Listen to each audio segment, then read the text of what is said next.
Uma boa noite a todos. É uma satisfação muito grande estar aqui hoje, poder contribuir para que o nosso conhecimento dessa doutrina maravilhosa cada vez cresça mais e se expanda pelo mundo como uma bênção e um consolo para todos nós. Então, para responder a primeira pergunta, eu vou passar para o Luciano. Obrigado, Humberto. Boa noite, pessoal. É uma alegria muito grande para a gente estar aqui novamente, participando desses estudos, e pedimos ao nosso Pai Celestial, nosso irmão maior Jesus, que nos guie, e que faça com que absorvamos e aprendamos com o estudo de hoje. Para a gente começar, tenho aqui uma pergunta que é a seguinte: é verdade que o tempo todo tem espírito perto? É verdade. E a gente não precisa assustar com isso, porque existem vários espíritos que estão por perto para pedir ajuda. Vários estão por perto para nos auxiliar. E verdade, existem também os que estão para nos incomodar em busca de vingança. Só que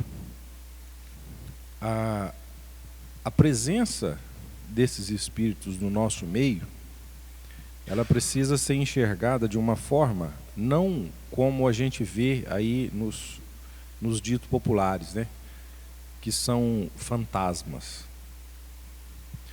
Existem muitos espíritos que são carentes, existem muitos que não sabem nem o estado que se encontram, não sabem que já desencarnaram, não sabem o que está acontecendo. E para os mais sensitivos, eles conseguem às vezes perceber de alguma forma, que existe uma outra pessoa por perto, seja por arrepio, seja por aquela sensação que alguém passou do lado, um vulto, alguma coisa do tipo. E assim, como é que eu sei que tipo de espírito está do meu lado? Prestando atenção em como a gente está vibrando naquele momento. Onde estão os meus pensamentos agora? Se eu penso coisa boa, eu vou atrair espíritos bons. Se eu penso coisa ruim, eu vou atrair os mais baixos. Vou dar um exemplo. Imagine a seguinte situação. Hoje a nossa vida corriqueira, um tanto de coisa para fazer, um vai e vem. Às vezes a gente deixa de prestar atenção em muitos detalhes, como no trânsito, por exemplo, que às vezes pode ter uma pessoa em caráter de urgência e quer passar na nossa frente. E sem querer, essa pessoa vai e fecha o veículo que a gente está. Instintivamente a gente tem um pensamento ruim.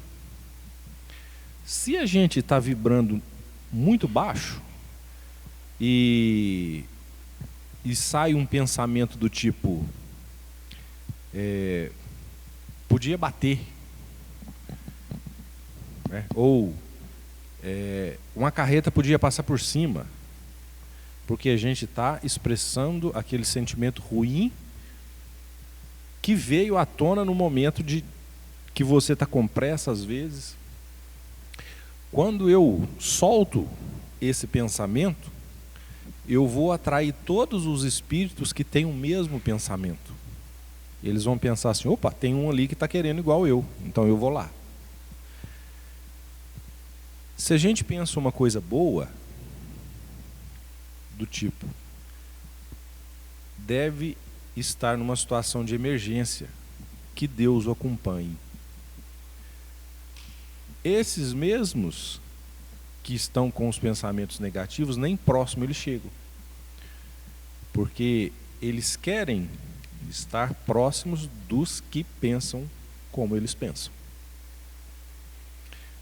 Às vezes aqui na Casa Espírita a gente fala assim, a gente vai fazer orientações sobre o culto no lar, por exemplo, e às vezes as pessoas falam assim, mas qual que é a importância de se fazer um culto no lar? Quando a gente faz o culto no lar, a gente orienta os espíritos que estão próximos, que precisam de orientação e enxergam na gente esse meio de encontrar a verdade. E a gente atrai outros espíritos iluminados para nos apoiar. Se existir algum que está próximo de você, que deseja vingança, por exemplo, por uma coisa qualquer, a tendência é que ele observe o que está acontecendo, aprenda ou simplesmente desista de ficar perto porque ele sabe que próximo a você existem espíritos iluminados. Então, eu acho interessante algumas perguntas porque a gente poderia ficar falando por horas, né, Humberto? Esse fato de ter espíritos próximos a gente é bacana, porque tudo que a gente faz, todas as experiências que a gente tem, é o que vai proporcionar a nossa evolução. Eu tenho um amigo que fala assim, se a gente não experimentar, se a gente não fizer, a gente não vai aprender. Alguém já aprendeu a andar de bicicleta sem subir numa bicicleta? Não tem jeito, né? E é igual aprender a cozinhar lendo livro de receita.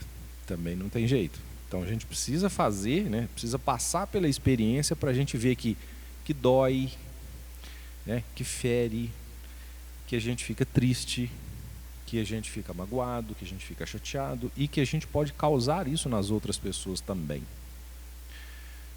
E quando a gente fala de ter alguns espíritos próximos que querem vingança, não necessariamente que a gente fez alguma coisa de ruim. Pode ser que a gente fez uma coisa de bom e ele não gostou. Vou dar um exemplo. Imagine que você ajude um irmão em situação de rua.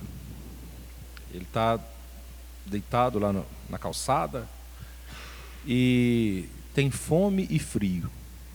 E você passa e cede para ele uma coberta, uma blusa, alguma coisa para comer. Se aquele irmão está passando por aquela situação, por alguma coisa que ele fez em outras vidas, e ele tem ao redor dele algum espírito com um pensamento vingativo, quando você o ajuda, para o espírito vingativo você se torna um inimigo, porque não é o que ele quer. Ele quer que aquele que está lá sofrendo continue sofrendo. E se você o ajuda, automaticamente você é inimigo dele.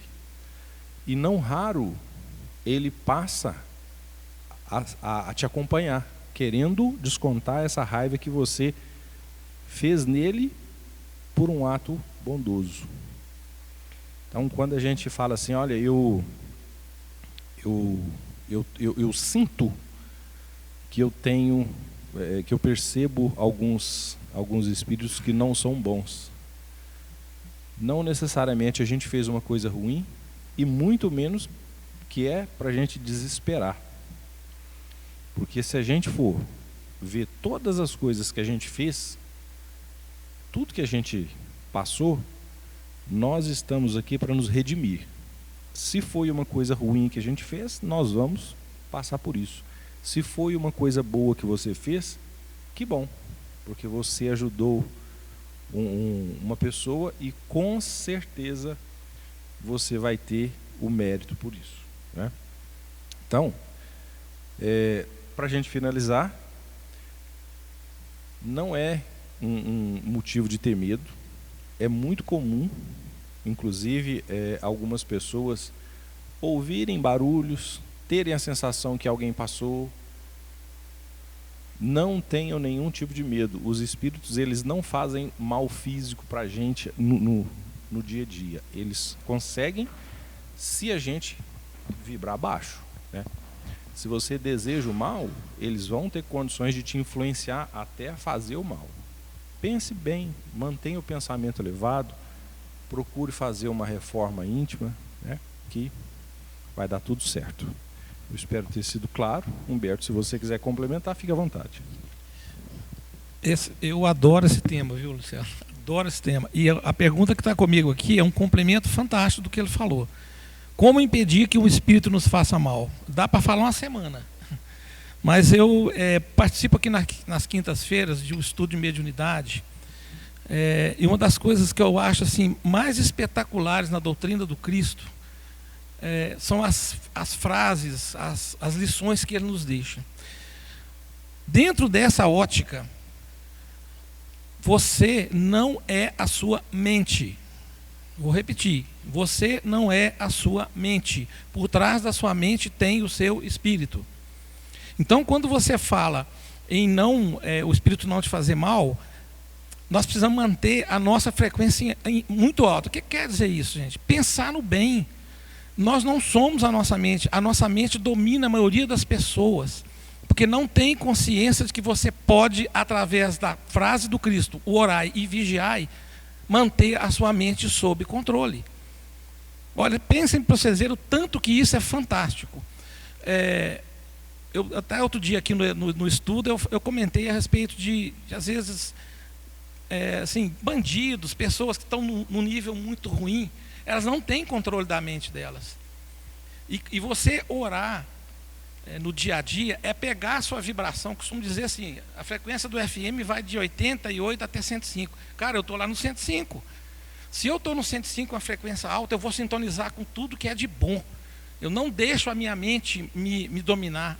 A minha mente não pode mandar em mim. Então, quando a gente fala manter a mente elevada, dá um trabalho danado, gente. Porque o vigiai dessa frase, orar e vigiai, é um trabalho danado. Porque não acaba. A gente acorda com um pensamento que não é legal. Você quer sair daquele pensamento para um pensamento melhor. Peça, gente, faça. Eu fiz uma coisa que eu até coloquei, ele citou o Evangelho no Lar, que a maioria acha que é uma coisa assim, do dia a dia, uma coisa que não tem, gente, tem um efeito absurdo na nossa vida. Você levantar de manhã, eu fiz isso durante 6 meses, justamente para tentar trazer um equilíbrio maior na minha mente. Esse vigiai, eu gosto muito das obras do Caminho, Verdade e Vida, Fonte Viva. Então eu pego o Fonte Viva e toda manhã eu abria um capítulo, eu punha um copinho de água para que a espiritualidade fluidifique, e eu entrava uns 5 minutos, lia aquilo ali com toda a concentração. Minha cabeça não pode estar fora daquele ambiente, eu tenho que estar presente ali, para uma verdadeira conexão com o Pai do Céu, com a espiritualidade, com quem for. Não tem erro, as coisas vão melhorando, a nossa cabeça vai melhorando. Esse tipo de entidade não se aproxima da gente. A gente está vibrando no bem, a gente está vibrando em alta frequência o tempo todo. E por que cansa, gente? Você imagina se o seu cérebro está o tempo inteiro querendo te derrubar, a sua mente, melhor dizendo, querendo te derrubar. O que é isso? Te trazer para baixo, te conectar com pessoas ruins. Eu faço parte do grupo do Amor que Alimenta, a gente atende morador de rua na segunda-feira, isso que ele falou aqui é a mais pura verdade. Eles estão conectados com coisas muito pesadas, porque estão no vício 24 horas. Vocês precisam ver o nível de sintonia que eles estão. E a gente chega confrontando esse tipo de situação para que eles elevem um pouco o pensamento. A gente não leva só comida. A intenção do Amor que Alimenta é alimentar o material como porta de entrada para você ajudar no espiritual, tirar as pessoas daquela situação. Eles estão vibrando numa sintonia muito ruim. Então, esses espíritos, eles vão nos obsidiar, vão causar obsessão. E aí, das mais diversas formas, intuindo, te levando a pensamentos ruins, te levando para caminhos. Então, o que vai atrair os bons espíritos, gente? Bons pensamentos, trabalho no bem, não tem segredo. E vai se tornar cansativo, porque você vai fazendo 1 semana, 2 semanas, 1 mês, você tem que fazer o resto da vida, na verdade. Manter a nossa mente sob controle nesse aspecto dá muito trabalho e consome muita energia. E se a gente abre porta, eles vêm. Eu já vi muita reunião de desobsessão, onde esse tipo de espírito era levado, para quem às vezes não conhece, é um pronto-socorro espiritual. Esses espíritos são trazidos pela espiritualidade para serem trabalhados e encaminhados para um hospital espiritual. E ali a gente via de tudo que vocês imaginarem. E quando você tem essa noção clara de o que é que você tem perto, ele falou uma coisa que eu achei muito interessante. Gente, a doutrina espírita é consoladora. A gente está aqui entendendo que existe a vida após a vida há muito tempo. Então a gente não tem que ter medo, a gente tem que ter conhecimento, informação, porque informação e o conhecimento libertam. A pessoa começa a ter sinais de mediunidade, começa a ver as coisas, precisa ir para a casa espírita, porque é dentro da casa espírita que existem os estudos sérios de mediunidade. Os hospitais psiquiátricos, gente, estão lotados de pessoas internadas, com suspeitas de esquizofrenia, dopadas de medicamento, que só tem mediunidade. Quando você tem uma pessoa que é esquizofrênica associada com mediunidade, é o caos na Terra. Se você tem pessoas que não têm conhecimento e que não acreditam, por causa de preconceitos que a gente vive o tempo todo, por desinformação, o que vai acontecer com essa pessoa? Eu já presenciei fatos em reunião mediúnica, onde a gente acolheu uma pessoa que estava no Bento Mena internada à distância, com uma situação bem grave dessa, sintonizada muito com a pessoa desse mal, e que no dia seguinte, após todo o processo feito na reunião mediúnica, ela foi serenando e poucos dias depois foi embora. Então, se você quer saber como impedir que os espíritos maus te afetem de qualquer forma, faça o bem.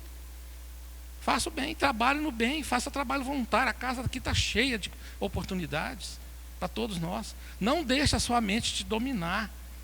A gente precisa ter controle da nossa mente. Se o pensamento está ruim, vamos trabalhar para ele melhorar. Trabalhar mesmo, pedir. A oração, ela é uma ferramenta forte, desde que haja uma conexão sincera com quem a gente está pedindo. Não adianta a gente ficar repetindo igual papagaio as coisas, sendo que você está aqui pedindo, o seu pensamento está lá na esquina. Nossa, eu tenho que ir no cabeleireiro. Nossa, eu tenho que levar o carro para... Cara, não é assim que funciona, não. Você tem que sair desse nível, subir de nível, para que você... E tem resultado, gente. Eu falo por experiência própria. Tem resultado. A gente sempre vai ter esses bons espíritos que o Luciano falou aqui, do nosso lado, quando você está com esse trabalho. E para fechar, eu assisti um vídeo essa semana, muito interessante.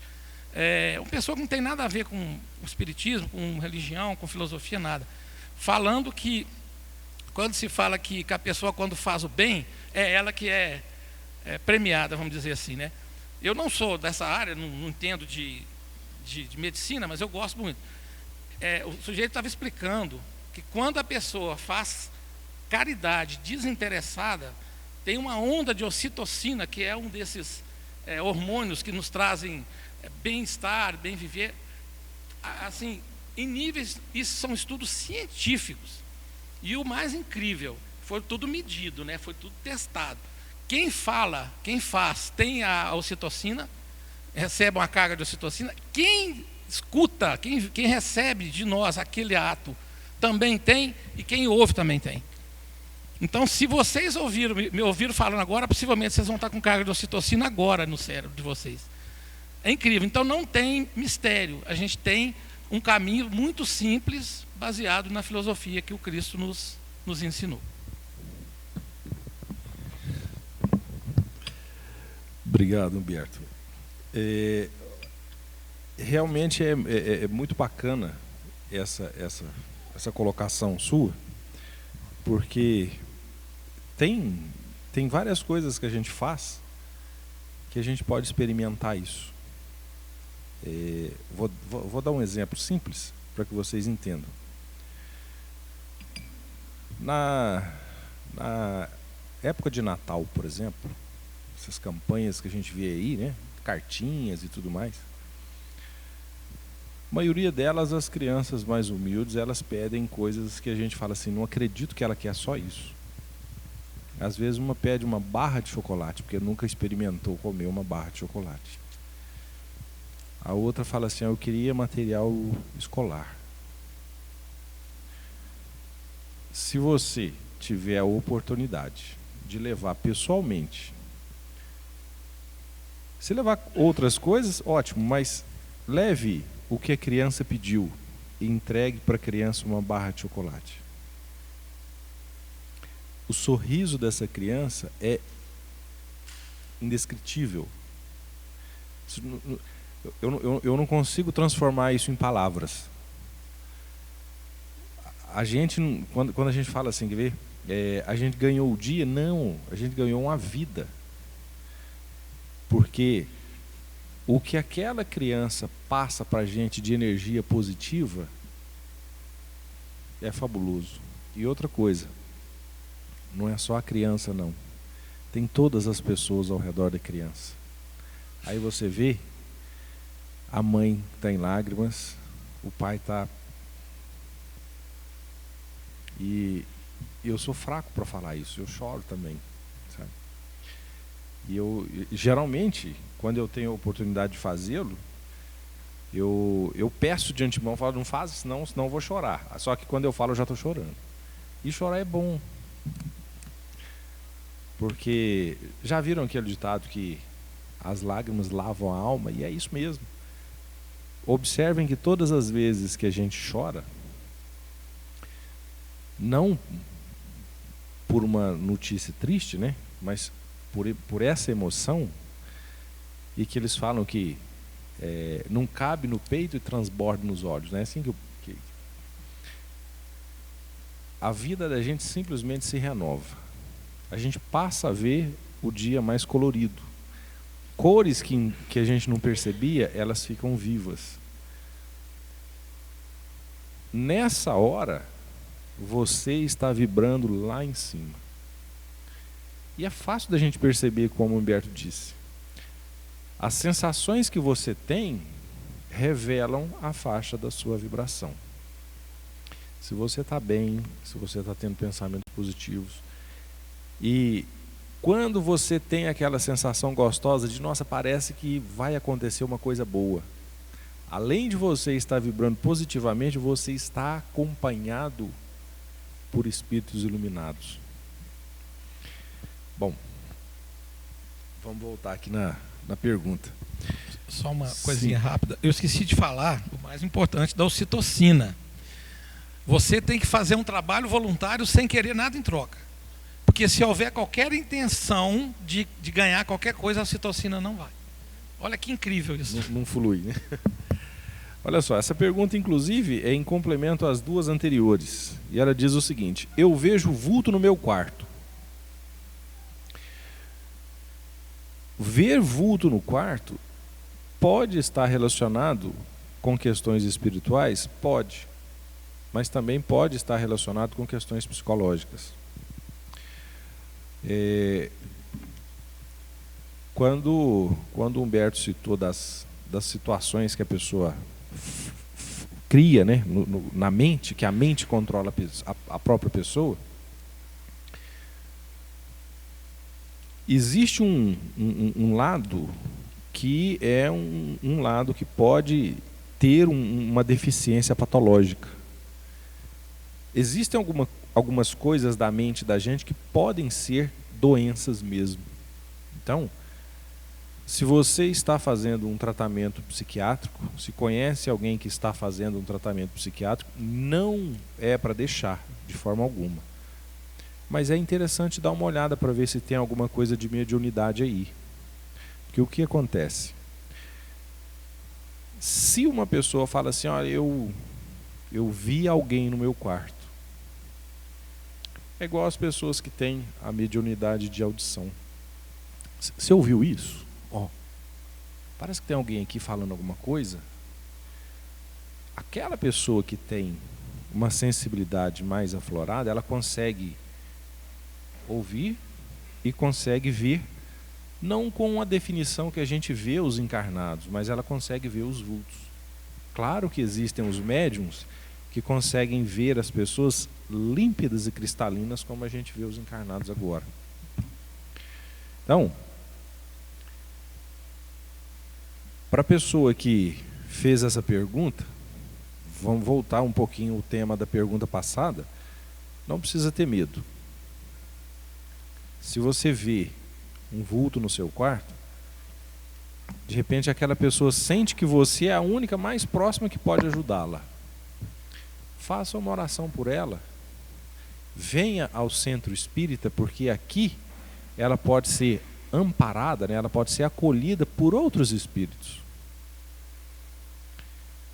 E assim, quando falo agora por nós que já somos voluntários, né? E aproveito e reforço o convite do Humberto para falar com vocês que a casa sempre precisa de voluntários e é um trabalho maravilhoso. Quando a gente está no dia a dia e a gente se depara com algum espírito que precisa de ajuda, eles sentem que a gente vai vir aqui à noite e eles sentem que a gente pode ser o caminho que eles precisam. Aí eles passam a nos acompanhar. Então, chegar aqui, não necessariamente nos dias de estudo, pode vir em qualquer dia, qualquer hora. Chega, senta ali perto da fonte, né, faz uma oração. Esse espírito que precisa de ajuda, que estava te acompanhando, vai ser acolhido e você vai embora com uma sensação tão agradável. Aí algumas pessoas falam assim, é engraçado, quando eu vou lá no centro eu saio de lá tão leve. Tá aí a explicação, né? Outra coisa, se porventura você sentir, né, vi um vulto no meu quarto, estou com uma sensação estranha, mas eu não posso ir ao centro hoje, escolha o momento que você está tranquila, que você não tem ninguém próximo a você, e mentalize aqui. Imagine como se você estivesse saindo do lugar que você está, a rua que você vai passar, a esquina que você vai virar. Faça o trajeto mental até entrar aqui e como se você fosse ali e chegasse perto da fonte. Isso que você está fazendo é você está mostrando para o espírito o caminho que ele deve percorrer. Se você não veio fisicamente, você trouxe ele aqui pelo seu pensamento. Isso porque, para os espíritos, não é necessário que a gente fale e não é necessário que a gente vá fisicamente. O pensamento é suficiente. Tanto que nós, quando encarnados, somos, numa forma figurada, enclausurados nesse corpo, com poucos sentidos. No mundo espiritual, nós temos tantos outros sentidos que a própria língua, né, o próprio vocabulário que a gente tem, a gente não consegue transcrever. Então, como nós temos essa limitação, para os espíritos basta o pensamento. Tanto é que já falamos a respeito de pensar positivo, pensar negativo. Né? Outro detalhe para a gente finalizar essa pergunta, tem algumas pessoas que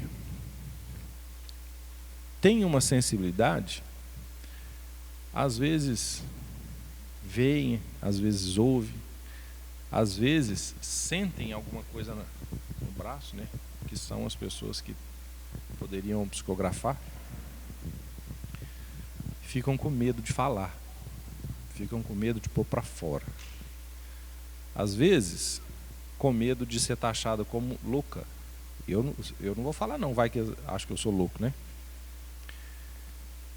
E outra, talvez a pessoa não tenha conhecimento da doutrina espírita e ela própria acha que é louca. E o que precisa? Conhecimento, como o Humberto muito bem disse. Quando ela sabe o que está acontecendo, ela tem a capacidade até de interagir. Porque uma pessoa que tem essa sensibilidade, ela consegue comunicação com o espírito. Então, seria mais ou menos assim. Eu estou aqui, mas eu estou percebendo que tem alguma coisa aqui. Aí eu fico com medo de olhar. Aí eu não olho. Vai que eu olho e vejo, aí eu tenho certeza que eu estou doido. Não olho. Né? Só que aí eu falo assim, não, mas eu vou ficar com isso até quando? Aí eu vou e olho e não vejo nada. Aí eu falo, realmente eu estou doido. E fica naquilo. Se eu não olho, eu estou doido. Se eu olho, eu também estou. Então não precisa olhar com os olhos. Né? Alô, meu irmão. O que eu posso fazer para te ajudar? Se você vê em mim um ponto de apoio, me fale. O que eu posso fazer? Pode ser que de primeiro não aconteça nada, você não vai conseguir perceber nada. Né? Daí você mentaliza aqui. Se você vê que está tudo estabelecido, era isso que ele precisava. Precisava só de um caminho, só de uma direção ao centro espírita lá. Pronto. Se você tentar e não conseguir, peça ajuda à casa espírita. Um dos vários trabalhos que a casa espírita faz é exatamente esse. E tem um detalhe curioso, que é assim. Geralmente quando a gente está junto com os amigos, né, junto com a família, e se alguém fala assim, você é espírita? Você vai no centro espírita? Eles acham que a gente vai no centro espírita para incomodar quem já morreu. Ou então para tentar receber uma mensagem, né? Nossa, perdi um ente querido, tem jeito de falar com ele? Como se aqui fosse um posto do correio ou desse para ligar, né? E não é assim que funciona. Só que o curioso de tudo é que as pessoas que zombam de quem tem essa sensibilidade para ver ou para ouvir, pode, no momento futuro, ver ou ouvir. Aí, essa pessoa vai recorrer aonde? Ao centro espírita. E não estão erradas, tem que recorrer mesmo. Porque a gente precisa buscar ajuda quando a gente precisa de ajuda. Né? E não é vergonhoso não. Porque se todos estamos aqui, é porque nós ainda precisamos de aprender muito até chegar a um nível evolutivo para a gente passar para uma outra era. Né? Então, que sejamos humildes, que reconheçamos que somos imperfeitos e que precisamos de ajuda. Né? Assim como esses irmãos que às vezes nos rondam, né? Procurando ajuda. Né? Espero ter sido claro também. Humberto, fique à vontade para complementar. Eu vou complementar, né? Porque o assunto é fascinante. Gente, se você sentisse a energia que eu sinto nessa casa, vocês não saíram daqui não. Para mim a coisa mais incrível você falou da energia do lugar, né? Essa casa tem uma energia assim absurda, absurda. Aqui é uma casa de paz, um lugar de bem, um lugar de caridade. E emana luz, emana 10 anos do centro agora. Então foi um negócio assim espetacular, indescritível. E para fechar esse assunto, eu queria comentar rapidinho, gente. O Espiritismo é o consolador prometido, porque praticamente não existe mistério no Espiritismo, tudo é explicado. Eu sou apaixonado pela literatura espírita, assim, encantado por tudo que eu vejo. Quanto mais você estuda, mais porta abre, mais você quer aprender, mais você se entusiasma e mais consolo você encontra. Alguns casos assim, que quem era muito científico, eu sempre fui, né? E tive que me envergar assim, a clareza que a doutrina espírita traz às coisas, questões assim que a gente pensa assim, poxa, mas existe vida depois da vida? O dia que você for numa reunião mediúnica, você vai ver que existe. A primeira coisa que você desconstrói. Aí tem uma pergunta que eu gosto muito também. O pensamento e a inteligência, elas são do cérebro, da mente ou do espírito? Muito fácil de responder à luz da doutrina espírita. Quando você está na reunião mediúnica comunicando com o espírito, ele não tem corpo. Se ele não tem corpo, ele não tem cérebro. Se ele não tem cérebro, ele não... A inteligência vem do espírito. O pensamento vem do espírito. Por isso que se a gente mantiver o pensamento alto, conectado, sintonizado com coisa boa, prestando ajuda a quem precisa, sem querer nada em troca, nós vamos ter uma vida muito melhor. Eu costumo dizer que a minha missão nessa vida é sair dela melhor do que eu entrei, sabe? E ter uma passagem tranquila. É tudo que eu peço, que eu tenha uma passagem tranquila. Por falar em passagem tranquila, eu estava aqui no celular pesquisando o nome de um autor de um livro, ô Luciano, porque eu queria entrar num tema aqui sobre suicídio, que a pergunta que foi feita é sobre o suicida, quanto tempo ele pode ter o perdão. Suicídio é um tema que eu particularmente gosto muito, muito, muito, estudei muito. Eu tenho um grupo de estudo espírita que todo mês de setembro a gente faz o Setembro Amarelo dentro do grupo de estudo, que ele é virtual, é no Telegram. Eu posto toda manhã, estava contando para ele aqui, coisas espíritas de primeira qualidade, atuais e tudo. E esse tema sempre foi muito estudado por nós. Aqui se fala em perdão. Eu costumo lembrar uma frase acho que é do Chico, né, que é: eu só de falar dele, eu sou igual a você, me emociono. Só de falar dele, para vocês terem uma ideia do tanto da grandiosidade que ele significa para mim. Não existe o ofensor se não existe o ofendido. Então, perdão aqui, na minha modesta opinião, humilde opinião, não cabe aqui. Você vai pedir perdão para quem não é, para um Deus que não tem que perdoar, pois ele é tão sublime que ele não se magoa, então não é esse o caso.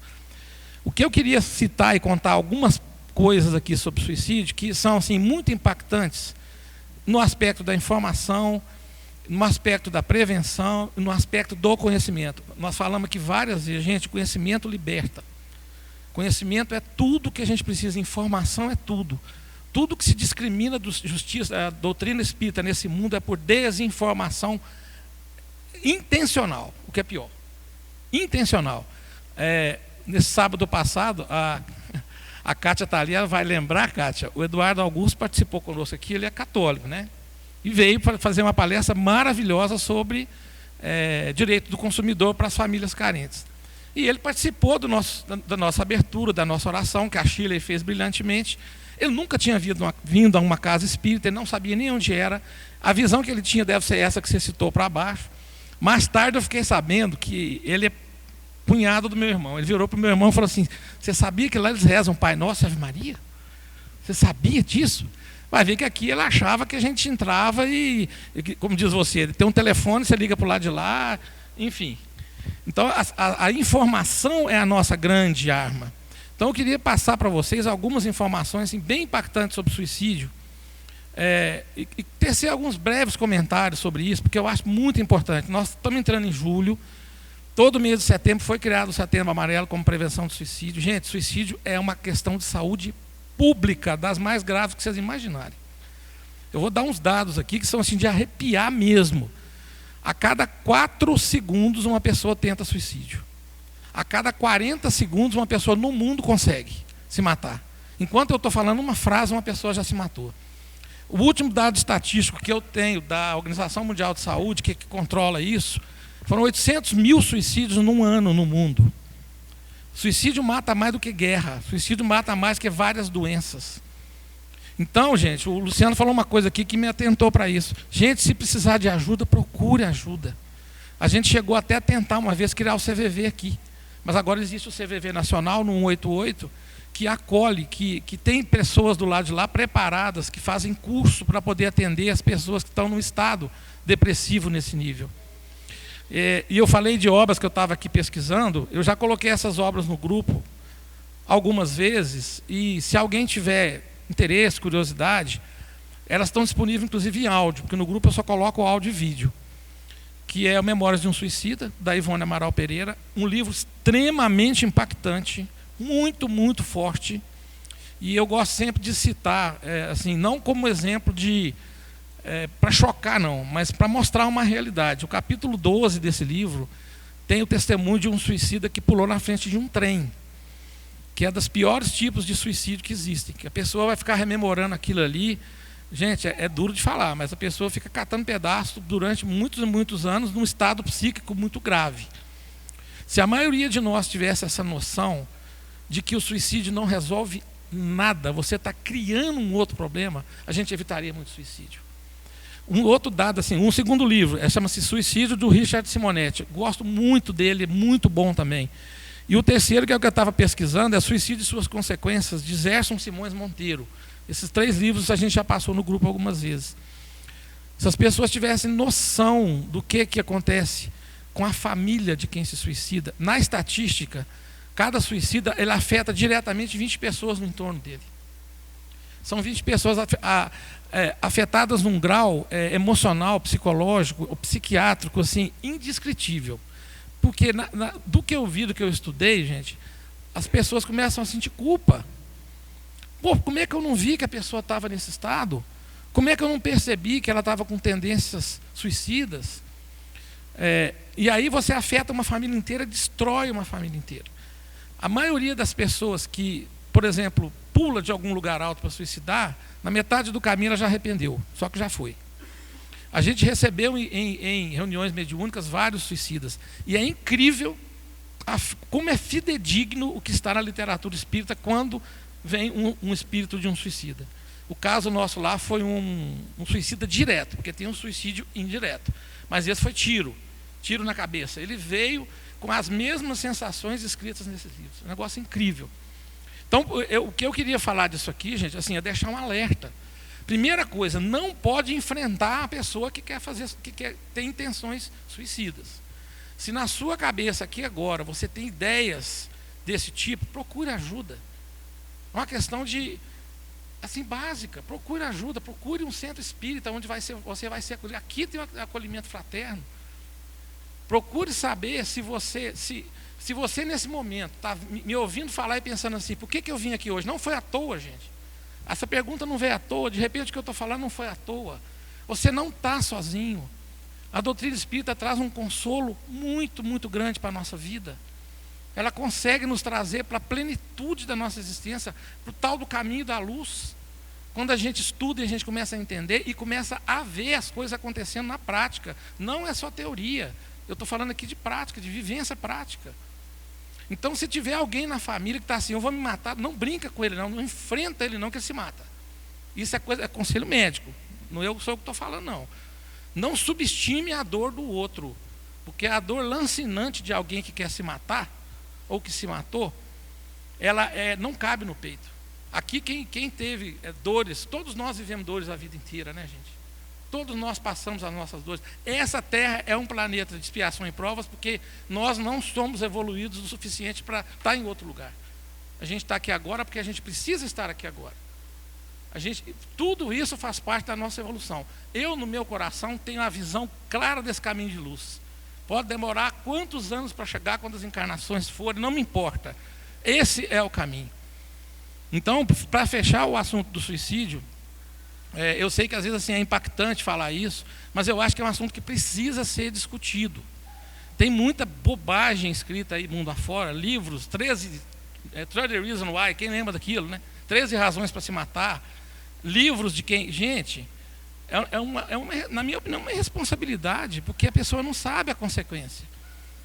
Então, quem tem esse tipo de pensamento e que comete esse ato, além de não resolver o problema que ele cria outro. E aqui a pergunta é clara, né? Para mim ficou claro. Gente, a misericórdia divina é infinita. A gente nem consegue entender a misericórdia de Deus. Então, se tudo que cometeu esse ato, ele vai ter consequências dos seus próprios atos. Ele escolhe o seu caminho e ele escolhe por onde ele vai se redimir, vai reparar os seus atos. Agora, a misericórdia divina ela é infinita com qualquer uma pessoa que cometeu qualquer tipo de delito. Isso não serve de desculpa para que a gente cometa nada. Não é porque eu sei que a misericórdia divina... Não, nós estamos aqui para evoluir. Isso não é evolução, isso é acomodação. Até escutei outro dia um cara falando que tem essa convicção espiritual nossa, né? É espírita, acredita em reencarnação, que responde 99% de todo o mistério, que ele vai deixar para a próxima. Dessa ele vai... Olha para você ver. Então, gente, assim, para finalizar, se alguém depois quiser pegar o nome dos livros comigo aqui, eu passo. Mas vale muito a pena estudar esse tema, vale muito a pena conhecer esse tema, num aspecto mais profundo, para prevenir uma tragédia em família e principalmente para tirar as pessoas que estão num estado emocional muito grave, com a dor muito profunda, porque esse tipo de depressão que leva ao suicídio é uma dor da alma, é uma dor profunda. Às vezes a gente subestima a dor do outro, porque não é a gente que está no corpo do outro e na cabeça do outro sentindo aquela dor. Se a gente conseguisse se colocar no lugar do outro, seria mais fácil. Tá bom? É isso. Muito bem. Humberto, se me permite, você me fez lembrar de uma passagem da minha vida que está totalmente relacionado com o meu conhecimento com a doutrina espírita. E está relacionado também ao tema suicídio que você disse. A minha mãe tinha uma vizinha, e essa vizinha tinha 4 filhos. Os 3 primeiros, fisicamente e mentalmente saudáveis. A caçula não. A caçula, ela tinha um problema neurológico e ela ficou acamada enquanto viveu. Como a gente era criança, né? E a gente... Eu não queria falar naquele tempo, porque dá uma sensação assim que a gente é velho, né? Mas há um tempo atrás a gente brincava com as crianças, indo na casa das crianças, né? E eu via a criancinha na cama, né? E eu ficava me perguntando, gente, mas o que será que aconteceu, né? Será que ela sofreu um acidente e tal? O tempo passou, eles mudaram. E muito tempo depois, acabou que a gente se encontrou e tal. E eu lembrei da história e falamos a respeito dos filhos e ela ainda estava viva. Hoje ela já desencarnou, mas nessa época ela estava viva. E aquilo me acendeu uma dúvida interna, que era a seguinte: que Deus é esse que permite que a mesma mãe tenha 4 filhos, 3 saudáveis e 1 não? Não pode. Tem alguma coisa errada aí. E a gente, ao primeiro momento, a gente culpa Deus, né? Poxa, que injustiça é essa? Só que aí a gente para pensar, né? E depois, com vários e vários estudos e pesquisas, eu cheguei à conclusão que é uma das evidências que existe vida após a morte, né? Vida após a vida, como bem disse Humberto. Olha só, não falo agora diretamente a essa pessoa, mas uso essa pessoa como exemplo, até para falar do que o Humberto estava falando. Uma pessoa que comete suicídio, ela leva o dano que ela fez no corpo físico para frente. Por exemplo, se a pessoa dá um tiro no ouvido, ela ouve o barulho do tiro consequentemente. Aquilo não sai da cabeça dela. Como ele disse do exemplo da pessoa que se joga em frente ao trem, ela fica com aquela sensação de horrorosa, né? De estar sendo toda dilacerada por muitos e muitos anos. A pessoa que se suicida por enforcamento, ela fica com falta de ar. Só que, sabiamente ele disse da misericórdia de Deus, e uma das evidências disso é que ela tem a chance de reencarnar e corrigir esse erro. Só que, quando ela se reencarna, ela traz consigo as sequelas, né? Então, dependendo do modo que ela tirou a própria vida na encarnação passada, ela vai ter uma sequela nessa vida. Aí, aquele pensamento que a gente tinha de Deus, de nossa, mas Deus é muito injusto, a gente consegue reforçar que Deus é maravilhoso. Porque se não fosse essa chance que Ele dá para todo mundo corrigir os próprios erros, aí sim, Ele seria um Deus injusto. E outra, dependendo do dano que a pessoa faz, talvez não vai ser 1, 2, 3 encarnações, não, vão ser várias, até ela se recompor por inteiro. Daí, entra uma outra questão, que é a seguinte: às vezes uma pessoa tem uma gestação normal, se cuida, faltando dias para a criança nascer, ou então dias após o seu nascimento ela desencarna. Aí a gente fica pensando, meu Deus, mas o que essa criança fez? Aí tem uma outra situação. Existem muitos espíritos que para moldar o seu perispírito, ele precisa passar pela gestação. Então, naquele momento, aquele espírito precisava simplesmente passar pela gestação. E a espiritualidade é tão sábia que ela consegue unir duas coisas numa situação só. Talvez aquela pessoa que perdeu aquela criança naquele momento foi uma pessoa que cometeu um aborto em outra. Aí, nessa encarnação, como ela tem o desejo de ter um filho, mas perde, aí ela tem a sensação de que qual que é o sentimento de uma pessoa que vem, que é encarnada para você cuidar e você simplesmente tira, descarta, né? É um outro assunto que, se a gente for falar, a gente fica horas, né? Mas assim,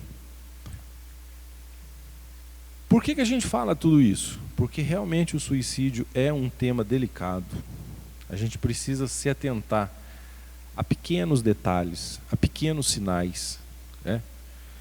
E a gente precisa ter um carinho muito especial com as pessoas que, principalmente, né, estão em estado depressivo. Porque, como o Humberto bem disse, se a pessoa falar eu vou, ela vai, né? Então a gente tem que ter zelo, tem que ter cuidado, procurar ajuda médica, ajuda psicológica, ajuda espiritual, e ter muita fé que é possível sair dessa. Pois bem, meus caros, o nosso tempo encerrou, né? É curto, e assim, a gente senta aqui às vezes e se depara com perguntas tão interessantes, com tantas coisas que a gente podia ficar falando durante horas e horas, né? Recomendo a vocês o canal do YouTube do Centro. Lá a gente tem gravado todos os estudos anteriores, né? Então é interessante ver os estudos, porque às vezes a gente fica assim, nossa, mas o próximo estudo é só na próxima semana. Mas se você tiver um tempinho, vá lá que você vai ver, tem um acervo gigantesco, muita coisa boa para estudar, né? Finalizo minha fala deixando um caloroso abraço com todos, que possamos voltar para os nossos lares, né? Encontrar os familiares com saúde plena e sempre na companhia de Jesus, nosso irmão, e do Pai que está no céu. Boa noite. Pessoal, ficaram duas perguntas de quem fizeram aqui. Não vai dar para a gente responder, mas ou deixa para a próxima, né, Luciano? Eu queria agradecer a audiência e a paciência de vocês conosco, ter a mesma sensação deles. Se depender, a gente fica horas e horas, porque é tão fantástico discutir filosofia espírita que não dá nem para descrever, né? Então, que vocês voltem para casa com o coração renovado, com essa energia dessa casa, com a paz de espírito que não tem preço, e quem sabe até a gente está aqui numa próxima oportunidade, tá bom? Boa noite a todos e muito obrigado.